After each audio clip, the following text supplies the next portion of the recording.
Hello students, welcome to Magnet Brains Hindi. मेरा नाम है अवनीश त्रिपाठी। तो आज एक और इंपॉर्टेंट कंसेप्ट के साथ मैं आपके सामने उपस्थित हूं। जनसंख्या संगठन जो बहुत महत्वपूर्ण चैप्टर है भूगोल का पार्ट 3, उसके आज कुछ छोटे छोटे कंसेप्ट हम समझने की कोशिश करेंगे। इस वीडियो में हम बहुत महत्वपूर्ण कंसेप्ट समझेंगे कि जनसंख्या संगठन क्या है और लिंग संगठन उसके साथ कैसे जुड़ा हुआ है, यानी कि जो जेंडर कॉम्पोजिशन है जनसंख्या संगठन का वो क्या कहलाता है। ठीक है स्टूडेंट्स, ये सारी इंपॉर्टेंट इंफॉर्मेशन आपको मिल रही है मैग्नेट ब्रेन्स हिंदी पर, जहां पर कक्षा 6 से 12 तक के लिए आपको बिल्कुल निःशुल्क शिक्षा प्रोवाइड की जा रही है। चाहे आप किसी भी स्टेट बोर्ड से पढ़ाई कर रहे होंगे या सीबीएसई बोर्ड से पढ़ाई कर रहे होंगे, आपको कोई पेड सब्सक्रिप्शन लेने की जरूरत नहीं है, कोई पैसा पे करके पढ़ाई करने की जरूरत नहीं है। निःशुल्क शिक्षा आपको सभी स्टेट बोर्ड में हिंदी माध्यम में मैग्नेट ब्रेन्स हिंदी पर मिल रही है। पूरी एनसीईआरटी का कवरेज, सारा सॉल्यूशंस और मोस्ट इंपॉर्टेंट डिस्कशन, ये सब कुछ निःशुल्क आपको मैग्नेट ब्रेन्स हिंदी पर मिलेगा। तो बस मैग्नेट ब्रेन्स हिंदी के साथ जुड़े रहिए और इस अपने पढ़ाई को और बेहतरीन और आसान बनाकर परीक्षा में अच्छे मार्क्स ले आइए। तो आइए समझते हैं इस महत्वपूर्ण कंसेप्ट को कि जनसंख्या संगठन क्या है और लिंग संगठन उससे कैसे जुड़ा हुआ है। अब देखिए, ये जो कंसेप्ट है उसको अंग्रेजी में बोलते हैं, बहुत महत्वपूर्ण शब्द है जो काफी प्रचलित है, इसको बोलते हैं क्या? Population composition. Population composition. अब देखिए, पॉपुलेशन कॉम्पोजिशन को तो मैं आपको बताऊंगा कि भाई जनसंख्या संगठन क्या है, इसका परिचय में हम डिस्कस करेंगे।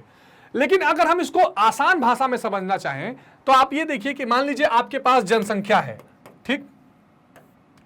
मान लीजिए कि आपके पास जनसंख्या है, ठीक?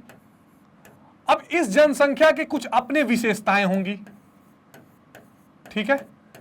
इस जनसंख्या की कुछ अपनी विशेषताएं होंगी, जाहिर सी बात है। वो विशेषताएं क्या क्या हो सकती हैं अभी उसकी चर्चा हम करेंगे। अब इन विशेषताएं, ये जो विशेषताएं हैं, इन विशेषताओं के आधार पर इनका हम क्या कर देंगे? वर्गीकरण कर देंगे, जिसको कहते हैं क्लासिफिकेशन। और इस वर्गीकरण के बाद इसका हम क्या करेंगे? तुलनात्मक अध्ययन कर देंगे। बहुत आसान है, मैं समझा रहा हूं आपको। तुलनात्मक अध्ययन, ठीक है, जिसको अंग्रेजी में कहते हैं कंपैरेटिव स्टडीज। अब मान लीजिए ये जनसंख्या है 1000, ठीक? इस जनसंख्या की कुछ विशेषताएं हैं, किस आधार पर? लिंग के आधार पर, व्यवसाय के आधार पर, ठीक, कि कौन से व्यवसाय में जनसंख्या लगी हुई है, आयु के आधार पर, शिक्षा के आधार पर, उदाहरण के रूप में। अब हमने क्या कर लिया? इस जनसंख्या को, यानी इसमें किस लिंग के लोग हैं, पुरुष कितने हैं, स्त्रियां कितनी हैं, किस व्यवसाय में लगे हुए हैं, प्राथमिक क्रिया, द्वितीय क्रिया, तृतीय क्रिया, आयु इसमें छोटे वर्ग के हैं कि ज्यादा वर्ग के हैं कि वृद्ध अवस्था के हैं, शिक्षित हैं कि नहीं शिक्षित हैं, इस हिसाब से हमने क्या कर लिया? इसका वर्गीकरण कर लिया। उसके बाद जब हम तुलनात्मक अध्ययन करेंगे कि अफ्रीका में ऐसे कितने लोग हैं, एशिया में कितने लोग हैं, अलग अलग महाद्वीप में, अलग अलग शहर में, गांव में, देहात में, नगर में, जब इसका हम पूरा कंपैरेटिव स्टडी करते हैं तो ये पूरा कंसेप्ट क्या बन जाता है? ये पूरा कंसेप्ट हो जाता है क्या? जनसंख्या संगठन। जनसंख्या संगठन यानी पॉपुलेशन कंपोजिशन की। असल में पॉपुलेशन जो है उसकी विशेषताएं क्या क्या हैं, क्या उसका क्लासिफिकेशन है और कैसे उसका अध्ययन करेंगे। तो ये बहुत महत्वपूर्ण कंसेप्ट है जिसको हमको समझना है। देखिए, किसी देश में विविध प्रकार के लोग रहते हैं, उन लोगों को आयु, लिंग, निवास के स्थान, यानी कि शहर में रह रहे हैं कि देहात में रह रहे हैं, अलग अलग किया जा सकता है। इसके अतिरिक्त व्यवसाय, शिक्षा, जीवन प्रत्याशा, जिसको बोलते हैं लाइफ एक्सपेक्टेंसीज, यानी वहां पर औसतन कितने उम्र तक लोग जी रहे हैं, क्या 40-50 उम्र आते आते लोग मर जा रहे हैं, यानी कि जहां डेथ रेट ज्यादा होगी या वहां ज्यादा लोग तक जी रहे हैं। इसके आधार पर भी जनसंख्या को पृथक किया जा सकता है। यानी जो ये आप आयु, लिंग, निवास का स्थान, व्यवसाय, शिक्षा और जीवन प्रत्याशा देख रहे हैं, ये सब क्या है? वो आसान तरीके हैं जिन पर आप जनसंख्या का वर्गीकरण कर सकते हैं। और उस वर्गीकरण को जब आप अध्ययन करते हैं तो वो उससे पता चलता है कि पॉपुलेशन का जो कॉम्पोजिशन है वो कैसा है, संगठन कैसा है, कैसे कैसे चीजों से मिलकर वो जनसंख्या बनी हुई है, वो जो जनसंख्या है वो किन किन आधार पर उसका डिवीजन करके हम उसको स्टडी कर सकते हैं। ये बहुत ही इंपॉर्टेंट कंसेप्ट है। लिंग संगठन, जेंडर कॉम्पोजिशन क्या है? तो पुरुषों के अनुपात में स्त्रियों की संख्या को लिंगानुपात कहते हैं। बहुत इंपॉर्टेंट है, यानी कि आपका सेक्स रेशियो जो कहते हैं अंग्रेजी में, ठीक, यानी पुरुषों के मुकाबले स्त्रियों की संख्या क्या है, क्या वहां पर पुरुष ज्यादा हैं या स्त्रियां ज्यादा हैं, 1000 पुरुषों पर कितनी स्त्रियां हैं या 1000 स्त्रियों पर कितने पुरुष हैं। दुनिया में अलग अलग तरीके से इसको निकाला जाता है। लिंगानुपात किसी देश की महत्वपूर्ण जनांकिकीय विशेषता होती है। विश्व के विभिन्न समुदायों में लिंगानुपात पुरुष और स्त्रियों की संख्या में अनुपात में पर्याप्त अंतर देखने को मिलता है। ये तो इसमें कोई दिक्कत नहीं। हमने अभी कुछ देर पहले ही देखा था कि जो जनसंख्या का कंपोजिशन है उसको हम क्या करेंगे, तुलनात्मक अध्ययन अलग अलग जगहों में करेंगे। तो पूरी दुनिया में लिंगानुपात जो देखें, यानी जो अलग अलग विशेषताएं, उसमें पहली विशेषता की चर्चा हम लिंग संगठन की कर रहे हैं। तो अगर आप अलग अलग जगह पर देखें तो अलग अलग लिंगानुपात पाया जाता है, अलग अलग सेक्स रेशियो पाया जाता है। इसको निकालने का अपना फॉर्मूला और तरीका है, ये बहुत इंपॉर्टेंट है, जो आपकी परीक्षा में पूछा जाता है। अब देखिए, अलग अलग तरह से दुनिया के कई देशों में इसको अलग अलग रूप से देखा जाता है। अधिकतर कई देशों में क्या होता है, पुरुष जनसंख्या डिवाइडेड बाय स्त्री जनसंख्या इनटू 1000, इस तरीके से भी क्या निकाला जाता है, जनसंख्या सेक्स रेशियो या निकाला जाता है, लिंग अनुपात निकाला जाता है।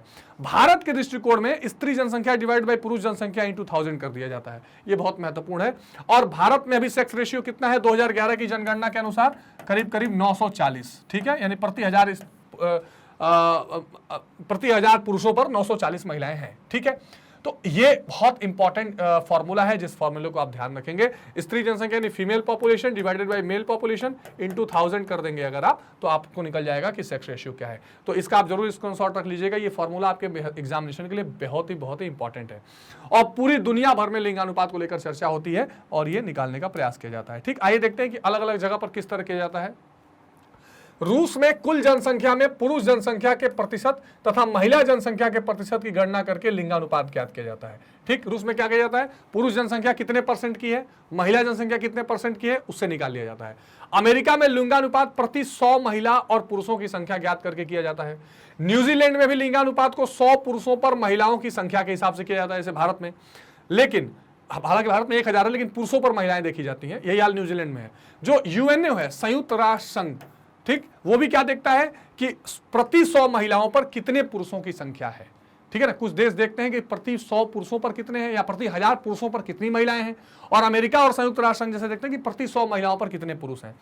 तो प्रति 100 महिलाओं पर पुरुषों की संख्या के रूप में प्रदर्शित किया है तथा विश्व में लिंगानुपात ज्ञात करने की इसी विधि को प्रयुक्त करने की संस्तुति की है। तो यूएनओ ने भी कहा है कि भाई इसी तरह से आप निकालिए प्रति 100 महिलाओं पर कितने पुरुष हैं।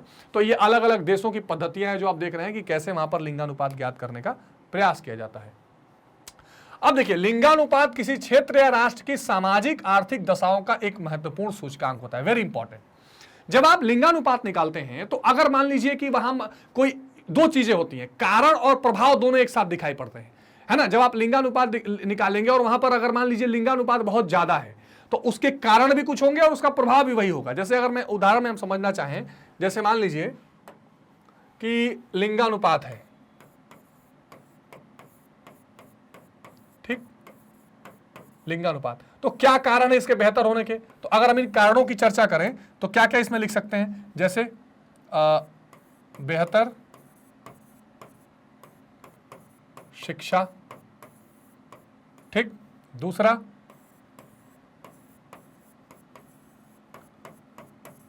सामाजिक उत्थान। सामाजिक उत्थान का मतलब क्या है कि वहां महिलाओं की इज्जत की जाती हो, कद्र की जाती हो, ठीक है। स्त्री पुरुष में कम विभेद, ठीक। और इन्हीं कारणों के साथ कुछ प्रभाव भी होंगे जो कारण भी होंगे, घरेलू हिंसा,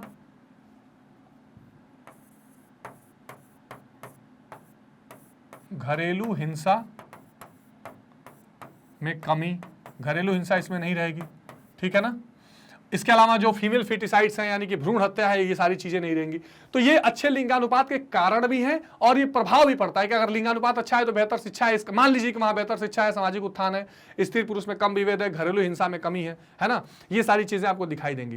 तो ये वो कारण है जिनसे कि लिंगानुपात। अब ये क्या है, अच्छा, और आपको क्या दिखाई देगा और इसका प्रभाव क्या दिखाई देगा, महिलाओं की बेहतर, यहां से आप कह सकते हैं कि प्रभाव भी शुरू हो जाएगा, है ना, अगर लिंगानुपात अच्छा है, ठीक है। क्या हम पढ़ रहे हैं, बेहतर लिंगानुपात आप कह सकते हैं।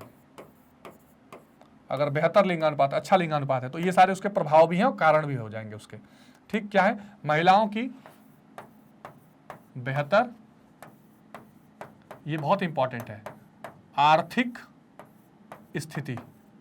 इकोनॉमिक डिपेंडेंसी जो महिलाओं की रहेगी वो अच्छी हो जाएगी।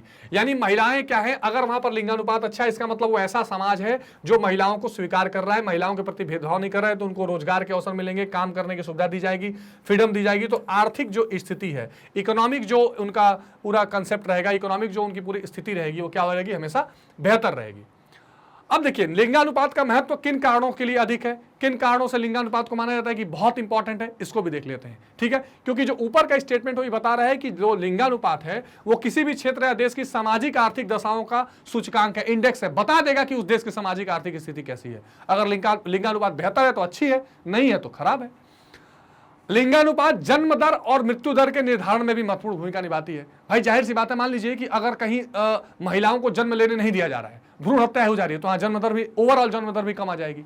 तो ये सारी चीजें भी होती हैं। यदि किसी समुदाय की महिलाओं की अपेक्षा पुरुषों की संख्या अधिक है तो उस क्षेत्र से श्रमिकों की आपूर्ति अधिक होती है। ये बात भी महत्वपूर्ण है कि पुरुष ज्यादा है तो श्रमिक और लेबर वहां ज्यादा पाए जाते हैं। ठीक है, जिन समुदायों अथवा प्रदेशों में महिलाओं की संख्या पुरुषों की तुलना में कम है, वहां स्त्री भ्रूण हत्या क्या क्या दिखाई देगी। अगर स्त्रियां कम है तो मान लीजिए वहां स्त्री भ्रूण हत्या, स्त्री शिशु हत्या यानी छोटे महिला बच्चियों को मार डालना, स्त्रियों के प्रति घरेलू हिंसा की प्रथा प्रचलित रहेगी। इन क्षेत्रों में स्थितियों का सामाजिक और आर्थिक स्तर भी क्या हो जाएगा, निम्न हो जाएगा। तो प्रभाव की बात है कि अगर लिंगानुपात कम है, इसका मतलब आप मान लीजिए कि वहां घरेलू हिंसा की स्थितियां हैं, स्त्री भ्रूण हत्या है, शिशु हत्या, वहां स्त्री शिशु हत्या की जा रही है, और महिलाओं की सामाजिक और आर्थिक स्थिति वहां ठीक नहीं मानी जाएगी। जनसंख्या में अधिक स्त्रियां होने का अर्थ स्त्रियों का बेहतर स्तर का होना नहीं है। ऐसा जरूरी नहीं है कि अगर किसी जगह पर जनसंख्या में स्त्रियां ज्यादा हैं तो मान लीजिए कि बेहतर स्थिति है। हो सकता है कि रोजगार की तलाश में, काम की तलाश में पुरुष उस जगह को छोड़ के कहीं और जाके रह रहे हों, तो वहां पे स्त्रियां ज्यादा रह रही हो, दिखाई दे रही हो। तो इस कंडीशंस को भी, इसलिए जो मानव भूगोल का है ये वैज्ञानिक स्तर लेकर और वैज्ञानिक अप्रोच लेकर भी हमें जरूर पढ़ना चाहिए।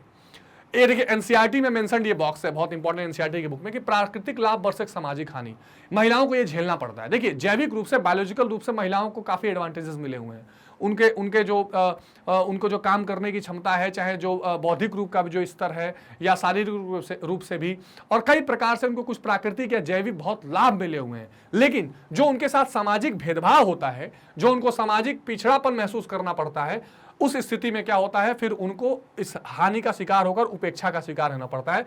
यानी देखिए उनकी जो स्थिति है वो ज्यादा स्थिति स्थापक होती है, वो किसी भी कंडीशन में अपने आप को ढाल के काम कर सकती हैं। उनको ये प्राकृतिक रूप से, जैविक रूप से एडवांटेज मिली हुई है, लेकिन वो सामाजिक हानि हो जाती है, सोशल रूप पर आकर इतना भेदभाव हो जाता है कि वो उस फायदे का, उस प्राकृतिक एडवांटेज का फायदा नहीं ले पाती है। ये एनसीईआरटी में मेंशन पॉइंट था, तो मैंने आपके लिए जरूर इसको इंक्लूड किया है। ठीक है जी। अब देखिए कि अगर लिंगानुपात का विश्व में वितरण का देखें, पैटर्न देखिए कि पूरी दुनिया में लिंगानुपात कैसे वितरित है, तो जाहिर सी बात है बहुत सारे ऐसे देश हैं जहां महिलाओं की संख्या पुरुषों से ज्यादा है, बहुत सारे देश हैं जहां महिलाओं की संख्या कम है। ये अच्छा, ये इंपॉर्टेंट डिस्ट्रीब्यूशन है। विश्व में जनसंख्या का औसत लिंगानुपात के प्रति 100 स्त्रियों में 102 है, ये औसत है। परंतु विश्व के विभिन्न देशों के लिंगानुपात पर दृष्टिपात करने पर पता चलता है कि विश्व में लिंगानुपात की वितरण पर्याप्त भिन्नताएं हैं। यानी कि जो लिंगानुपात है पूरी दुनिया में अलग अलग तरह से देखा जाता है, कहीं ज्यादा कहीं कम। विश्व के विकसित और विकासशील राष्ट्रों के लिंगानुपात में कोई बहुत अंतर नहीं है, फिर भी कुछ अपवादों को छोड़कर एशिया के अधिकांश विकासशील राष्ट्रों में महिलाओं की तुलना में पुरुषों की संख्या अधिक है। ये तो इंपॉर्टेंट है। दुनिया में लगभग आप जो विकासशील और विकसित देश हैं वहां सेक्स रेशियो एक जैसे हैं, लेकिन एशिया के बहुत सारे ऐसे देश हैं, भारत, चीन जैसे देश हैं, जहां पर महिलाएं कम है, पुरुष वहां पर ज्यादा है। यूरोप के अधिकांश देश जैसे रूस, उत्तरी अमेरिका के विकसित राष्ट्र में पुरुषों की तुलना में महिलाओं की संख्या अधिक है। जैसे अमेरिका देख लीजिए, कनाडा देख लीजिए, अभी हम मैप में भी आपको दिखा दूंगा, वहां पुरुष ज्यादा नहीं है, महिलाएं ज्यादा है। और अफ्रीका और दक्षिणी अमेरिका के कई विकासशील राष्ट्र ऐसे हैं जहां पुरुषों की तुलना में महिलाओं की संख्या अधिक है। साथ ही विश्व में ऑस्ट्रेलिया तथा न्यूजीलैंड जैसे विकसित राष्ट्र भी महिलाओं की तुलना में पुरुषों की संख्या अधिक है। तो कुछ जो ओशियानिया वाले क्षेत्र हैं, ऑस्ट्रेलिया और न्यूजीलैंड जैसे, वहां भी महिलाएं कम हैं, पुरुष ज्यादा हैं। तो ये आप डिस्ट्रीब्यूशन देख सकते हैं कि विकसित और विकासशील राष्ट्रों में ऐसा पाया जा रहा है। अब ये एक बड़ा इंपॉर्टेंट पार्ट है कि जो लिंगानुपात का वितरण का प्रतिरूप है, यानी जो लिंगानुपात आप पूरी दुनिया में देखते हैं, उस हिसाब से 4 तरह का वर्गीकरण किया गया लिंगानुपात का। ये मैंने आपको बस हेडिंग मेंशन कर दिया ताकि आपके ध्यान में रहे, बहुत ज्यादा डिटेल में इसमें नहीं जाना है हमें अभी। तो एनसीईआरटी के हिसाब से 4 तरह का वितरण किया गया है। अति उच्च लिंगानुपात वाले देश, उच्च लिंगानुपात वाले देश, मध्य लिंगानुपात वाले देश और न्यून लिंगानुपात वाले देश। जाहिर सी बात है जहां पर बहुत पुरुषों की संख्या में महिलाएं ज्यादा हैं, कहीं थोड़ा नॉर्मल स्थिति है, कहीं बहुत ज्यादा महिलाओं की स्थिति कम है, उस हिसाब से ये वर्गीकरण किया गया है, जो आपको बिल्कुल ध्यान में रखना है। अब देखिए इस मैप के हिसाब से आप बहुत इजीली एक आइडिया लगा सकते हैं, पूरी दुनिया के लिंगानुपात का पैटर्न देख सकते हैं। ठीक, अब ये जो नीले में जितने देश हैं यहां पर ये क्या है, महिलाएं पुरुषों से ज्यादा हैं। ये रूस का इलाका, यूरोप का इलाका आप देख लीजिए, कुछ देशों को छोड़ के अमेरिका के इलाका, यहां क्या है महिलाओं की संख्या जो है वो फीमेल मोर देन मेल्स वाली स्थिति है। इसके अलावा जो ये रेड में आप देख रहे हैं, देखिए भारत, चीन जैसे जो देश हैं, सेंट्रल एशिया के कुछ देश हैं, यहाँ पुरुषों की संख्या अधिक है। और जो ये ग्रीन में आप देख रहे हैं यहाँ पर, ये लगभग ऐसे देश हैं जिन देशों में लगभग स्त्री पुरुष की संख्या बराबर बताई गई है। तो इस तरह से पूरी दुनिया में जो आप कह सकते हैं कि लिंगानुपात का डिस्ट्रीब्यूशन है वो किया गया है।